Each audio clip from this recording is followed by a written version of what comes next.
बेटा, किसी गरीब किसान का बेटा जो 5-5 साल से भर्ती पूरी नहीं हो रही, इंतजार कर रहा है। रीट की परीक्षा 18 की आज तक कंप्लीट नहीं हुई है। सभापति महोदय, कितने लोगों की सगाई टूट गई, कितने ही लोगों के बेचारों के कि शादी करने वाले थे। दादाजी का सपना था कि मेरे पोते की शादी देख के जाना चाहता हूं, और पोते ने कहा मैं दादाजी बहुत मेहनत कर रहा हूं, मेरा सिलेक्शन होगा, पैरों पे खड़ा हो जाऊंगा तब शादी करूंगा। दादाजी चले गए, लेकिन भर्ती कंप्लीट नहीं हुई। और जब पेपर लीक होता है, मैं राजस्थान के 200 विधानसभा में गया, मैंने डर देखा यूथ के मन में कि रीट की परीक्षा देने जा रहे कि भाई साहब अब के लीक होगा तो मर जाएंगे। इतना डर उसके मन में, उस यूथ के मन में डर है, लेकिन अपराधी के मन में डर नहीं।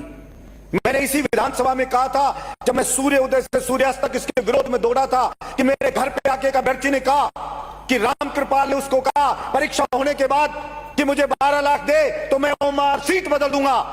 तब मैंने यहां कहा था अगर ऐसा हो रहा है तो फिर सब कुछ नष्ट हो जाएगा।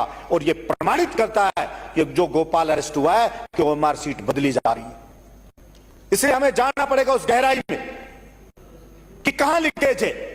ऐसा इम्पॉसिबल कोई चीज नहीं, लेकिन क्या हम इस पेपर लीक को नहीं रोक सकते?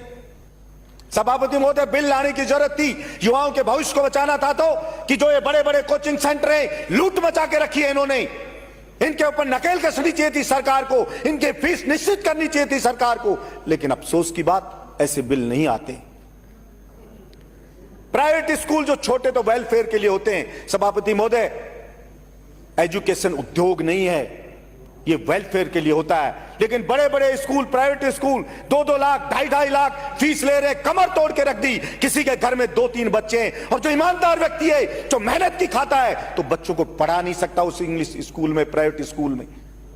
लूट मची हुई है। क्या सरकार चेक नहीं कर सकती कि राजस्थान में एक युवा क्रांति आपको देखने को मिलेगी?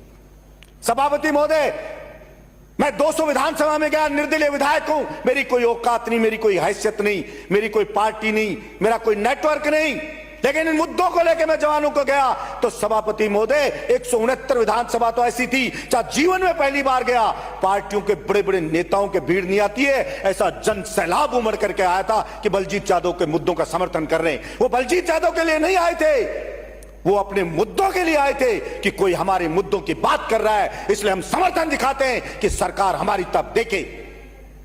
लेकिन अफसोस की बात, मैं सोचता था इस बजट में भी आएगा। सभापति महोदय, 6 दिन तक सूर्य उदय से सूर्यास्त तक मैं दौड़ा, अपनी जान की बाजी लगा के मैं दौड़ा कि सरकार का ध्यान आकर्षित करो। लेकिन अफसोस की बात, सरकार तो छोड़ो, मीडिया के लोग भी इतने मैनेज हो जाते हैं कि एक लाइन तक किसी ने नहीं छापी कि कोई एमएलए 6 दिन दौड़ रहा है, खून की उल्टियां होगी मेरे को, लेकिन एक लाइन क्या मजाल छाप दे कोई मीडिया का। सभापति महोदय, कैसे न्याय होगा? मेरी 14 सूत्री मांगे, उस पर सरकार विचार करेगी और इसी सदन में मैं घोषणा करके बताता हूं, अब की बार तो समय कम रह गया और नया हूं, पहली बार हूं। अगर ये नहीं हुआ तो दोनों पार्टियों के लोग बैठे, अगली 5 साल एक दिन ही सोऊंगा और मैं आपको बताऊंगा कि राजस्थान में कैसी क्रांति होती है, यह आपको देखने को मिलेगी। इसी सदन में आपको मैं बताऊंगा, यह मैं आपको बताना चाहता हूं। बहुत बहुत